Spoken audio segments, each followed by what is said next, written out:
everybody, this is Ashrita from Truly Nutrition. ఇవాల్టి వీడియోలో మనము ఒక ఇంట్రెస్టింగ్ టాపిక్ గురించి మాట్లాడుకుందామండి. అదేంటంటే ఫాస్టింగ్ బ్లడ్ షుగర్స్. చాలామంది డయాబెటిక్ పీపుల్లో ఫాస్టింగ్ బ్లడ్ షుగర్స్ ఎక్కువ కనిపిస్తూ ఉంటాయి. దో పోస్ట్ ప్రాండియల్ అంటే తిన్న తర్వాత బ్లడ్ షుగర్స్ కంట్రోల్లో ఉన్నా సరే చాలామందికి ఫాస్టింగ్ బ్లడ్ షుగర్స్ కనిపిస్తూ ఉంటాయి.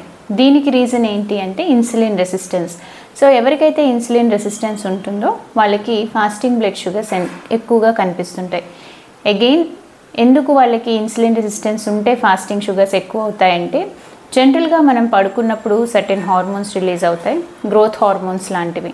సో ఈ గ్రోత్ హార్మోన్స్ రిలీజ్ అయినప్పుడు బ్లడ్లోకి గ్లూకోజ్ ఎంటర్ అవ్వడం జరుగుతుంది.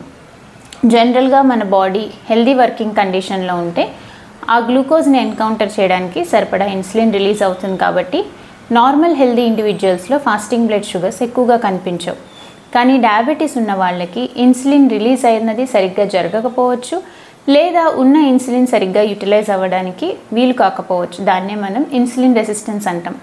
ఇలా ఇన్సులిన్ రెసిస్టెన్స్ ఉన్నప్పుడు మన గ్రోత్ హార్మోన్స్ నిద్రలో ఉన్నప్పుడు గ్రోత్ హార్మోన్స్ రిలీజ్ అయినప్పుడు అప్పుడు మనకి గ్లూకోజ్ ఎక్సెసివ్గా ఉంటే ఇన్సులిన్ రెసిస్టెన్స్ ఉంటే ఫాస్టింగ్ బ్లడ్ షుగర్స్ అనేవి ఎక్కువ కనిపిస్తాయి.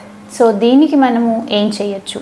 ఒకటి, మీ రాత్రిపూట తీసుకునే డిన్నర్లో ప్రోటీన్ కంటెంట్ ఎక్కువ ఉండేలా చూసుకోండి, ఫైబర్ కంటెంట్ ఎక్కువ ఉండేలా చూసుకోండి. సో దట్ బ్లడ్ షుగర్స్ అనేవి స్టేబుల్గా ఉంటాయి.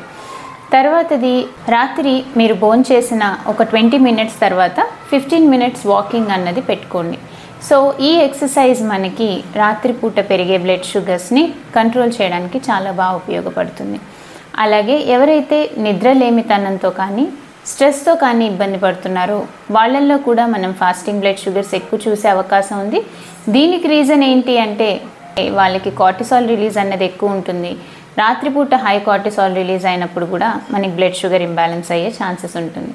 కాబట్టి యోగ నిద్ర లాంటిది, మెడిటేషన్, డీప్ బ్రీతింగ్ టెక్నిక్స్ లాంటివి ఈ స్ట్రెస్ అండ్ స్లీప్లెస్నెస్, నిద్ర లేనితనాన్ని తగ్గించడానికి హెల్ప్ చేస్తుంది.